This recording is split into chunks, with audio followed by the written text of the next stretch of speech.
The more cautious approach of the Qing court gave way to a comprehensive reform agenda in 1905, when the news of Japanese victory against Russia swayed the imperial court.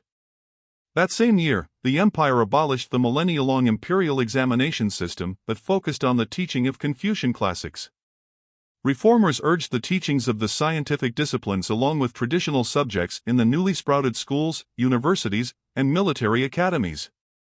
Around the time of the Republican Revolution in 1911, science became increasingly associated with the goal of national salvation.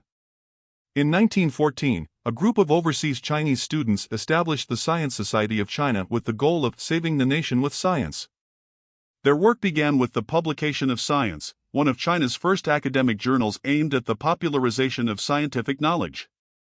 In a eulogy of Chinese scientist Ge Linman, one of the founders of the Science Society of China wrote, "Our country is the last to develop science."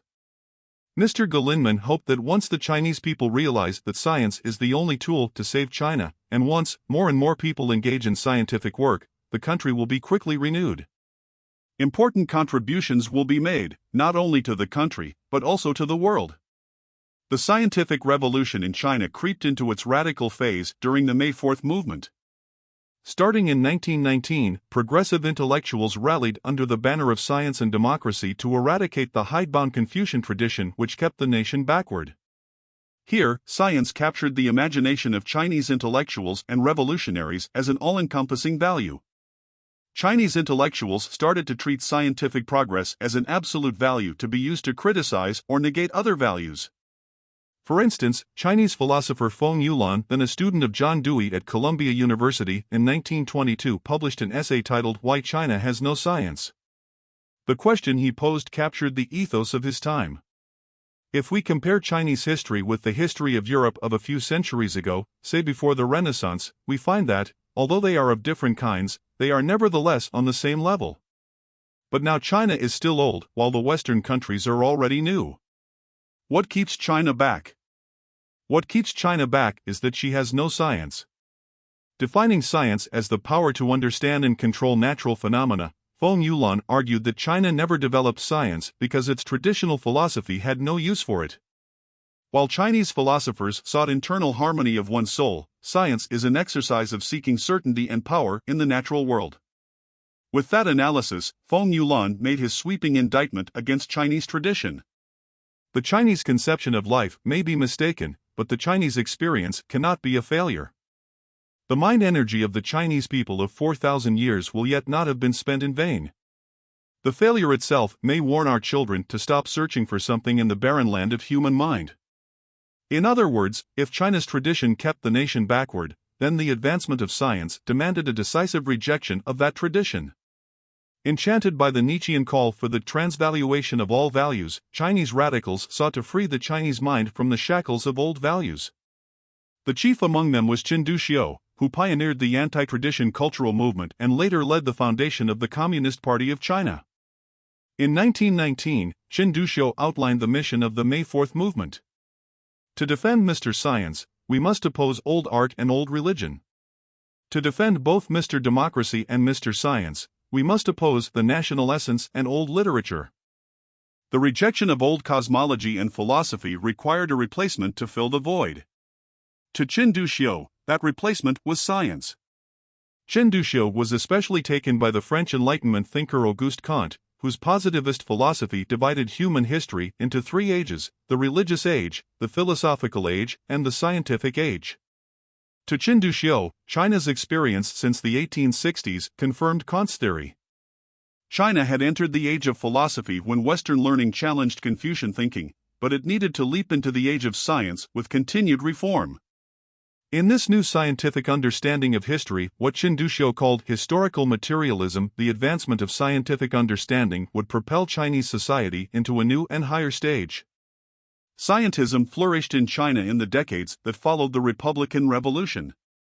Hoping to destroy the authorities of old religion, customs, and political order which the radicals believed were the roots to China's backwardness, reformers appealed to the authority of science to legitimize their social and political agenda.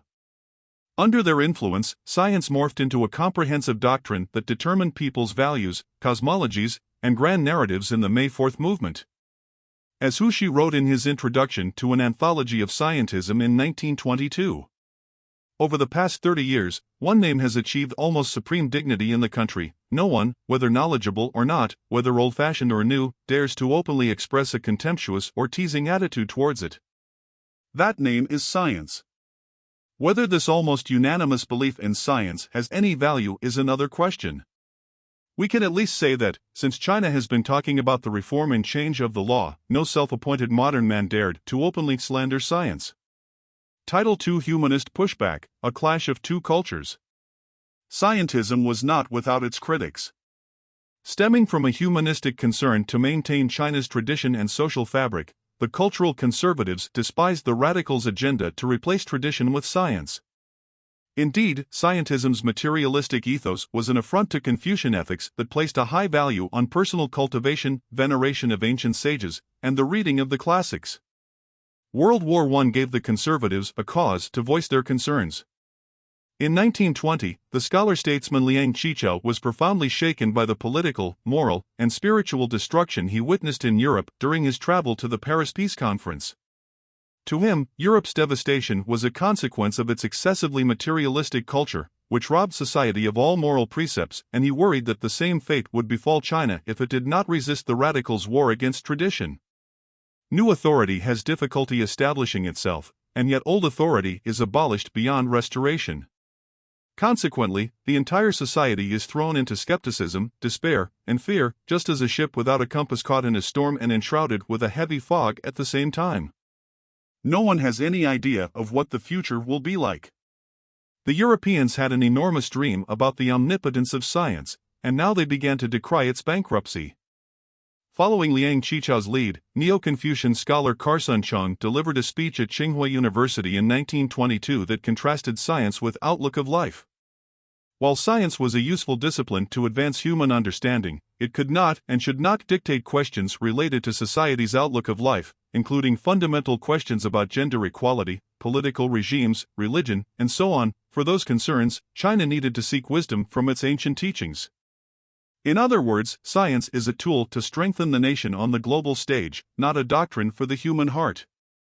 Immediately after Carson Chang made his speech, however, prominent geologist and scientist Ding Wenjiang attacked Carson Chang for resurrecting the ghost of metaphysics that belonged to a former age. For him, Carson Chang's attempt to carve out a subjective and metaphysical realm of morality, art, and religion was fundamentally misled. Instead, Ding Wenjiang asserted that since all things were reducible to matter, science was universally applicable. As the human mind and social connections were phenomena of the material world, they, too, could be rationally reconstructed with the proper application of science.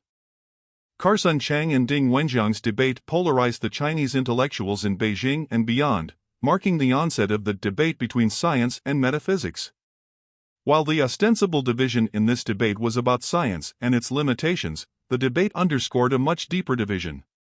Point 1. On the one hand, supporters of scientism exalted the omnipotence of science, rejected tradition in the name of science, held that scientific knowledge and technological progress were unquestionably good for human society. Scientism's proponents were especially attracted to science and technology-centered grand narratives of human progress. Further, they tended to justify the proliferation of science and a scientific outlook of life based on the need to propel the nation to a higher stage in history. Point 2. On the other hand, supporters of humanism hoped to carve out a moral domain set apart from science. They believed in the necessity of scientific education, but rejected the claim that science could become a moral authority. Most of the humanists were cultural conservatives. To Liang Qichao and Carson Chang, for example, China's Confucian tradition should be reformed and updated for the modern age, but it should also be preserved and treasured as guidance for people's hearts in a time of tumultuous political changes. While scientism upheld the understanding of the objective world as the absolute moral and epistemic authority, humanism looked to the condition of people's heart and the immaterial forces of culture, art, literature, and religion for value. This tension between scientism and humanism would continue to characterize Chinese thinking in the century to come. Title III: Scientism and Humanism in the PRC. The rise of scientism and its pushback from humanists in the early decades of the 20th century captured a dynamic that has replayed itself time and time again in China's political and social development under the People's Republic. Scientism had a particularly strong influence on senior political leaders in the CCP during the Reform era. After Mao's death and the repudiation of the Cultural Revolution, the party had to renegotiate its ruling foundation, and unable to rely on Maoist charismatic leadership and populism, the party turned to scientific progress. In particular, concrete achievements in science and technology programs could demonstrate that the party's rule would bring rejuvenation to the nation. One way that scientism permeated the thinking of CCP leaders was through the party-state scientific network. As Evan Feigenbaum recounts in China's Techno-Warriors, 2003, the Soviets helped the CCP organize their scientists into legions headed by generals and bureaucratic officials during the Cold War to work on strategic weapons such as the atomic bomb and the intercontinental ballistic missile. Within this framework, scientists occupied prestigious positions and coalesced around political sponsors to form powerful special interest groups. And to secure funding and their position in the party, these groups intentionally elevated the importance of technological progress in national development. These strategic weaponeers thus further perpetuated a political culture which placed technological achievements at the center of national success.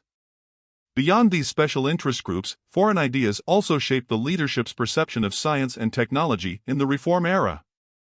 In The Futurists of Beijing, 2019, Julian Goertz outlined the influence of American futurist Alvin Toffler on Chinese policies in the 1980s. Toffler's idea of a third wave of technological revolution reached the highest levels of the CCP. For example, in a speech he delivered in 1983 to the National Science Conference, then PRC Premier Zhao Ziyang said, "Whether we call it the Fourth Industrial Revolution or call it the Third Wave, these writers all believe that Western countries in the 1950s and 1960s reached a high degree of industrialization and are now moving to an information society. This will bring a new leap in social productivity and thus a corresponding set of new changes in social life. This trend is worthy of our attention and must be carefully studied, based on our actual situation, in order to determine the next 10 to 20 years of long-range planning."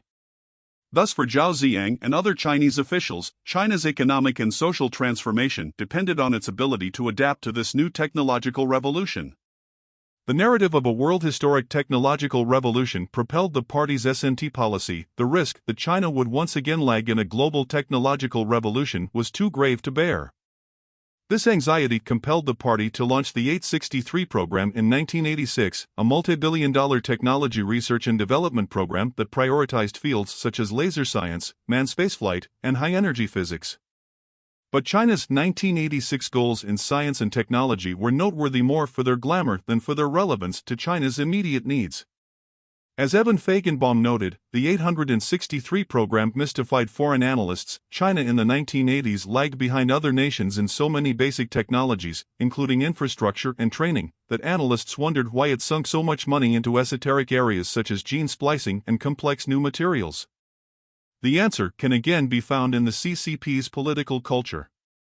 The arguments of the strategic weaponers and Alvin Toffler wouldn't have resonated with the CCP leadership had they not been primed to judge political value based primarily on technological progress. Yet this techno-supremacist way of thinking didn't originate from the communists themselves. It came from China's tumultuous struggle for modernization and its radical destruction of the Confucian tradition in the name of science. Ultimately, the CCP leadership came to believe that progress in science and technology was China's ultimate national purpose. As one communist directive put it, technological advancement was a matter of life and death of the nation, and that they alone could steer the country forward. Since humanism challenges the CCP's moral authority, which insists on a materialistic orthodoxy, it sprouts up whenever censorship loosens, and dies whenever the party mows the ground. With the relative intellectual freedom of the 1980s, Chinese philosophers strove to continue the efforts of Liang Qichao to preserve ancient values in modern times. Li Zihu, for example, incorporated traditional Chinese philosophy with the moral philosophy of Immanuel Kant to promote a new value system centered around human beings. Others, such as Gong Yang, sought to resurrect Confucianism and devise a new political ideology according to Confucian ideals. But when this humanistic resurgence started to demand democratic reform and regime change in 1989, these efforts came to a halt. Beyond the CCP's intentional suppression, humanism remains weak in part because it is unable to propose a clear vision for China's rejuvenation. Confucianism has been thrown on the ground for so many times in China, writes techno-nationalist Wang Xiaodong. It has lost its original sacredness as a cultural symbol. Without it being sacred, it could not unify people's hearts. For young patriots today, the only sacred symbol for strength and national salvation is science. Title for the future. Today, Xi Jinping's initiative for innovation-driven development continues the trend of scientism in modern Chinese thought.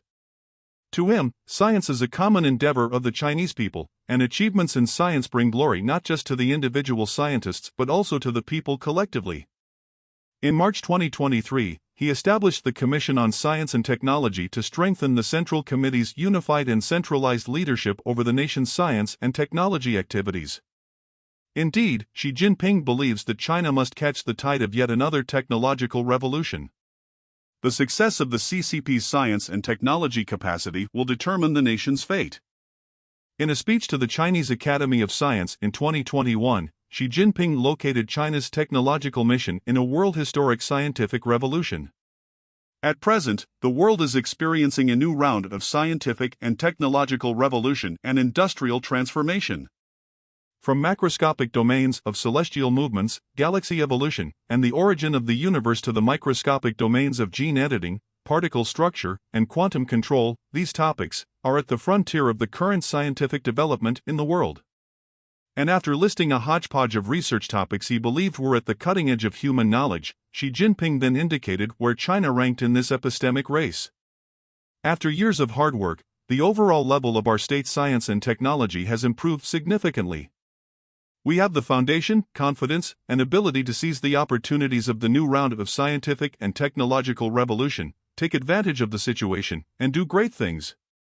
Inasmuch as the CCP's current S&T policy is derived, at least in part, from a culture of scientism, this raises questions for analysts of contemporary Chinese politics. Point 1. To what degree is Xi Jinping's S&T policy a product of rational calculation to improve China's scientific and industrial capacity, and to what degree is it a product of nationalism and scientism? Point 2. If the CCP does have a value system centered around science, will their values resonate with China's allies in the Belt and Road Initiative?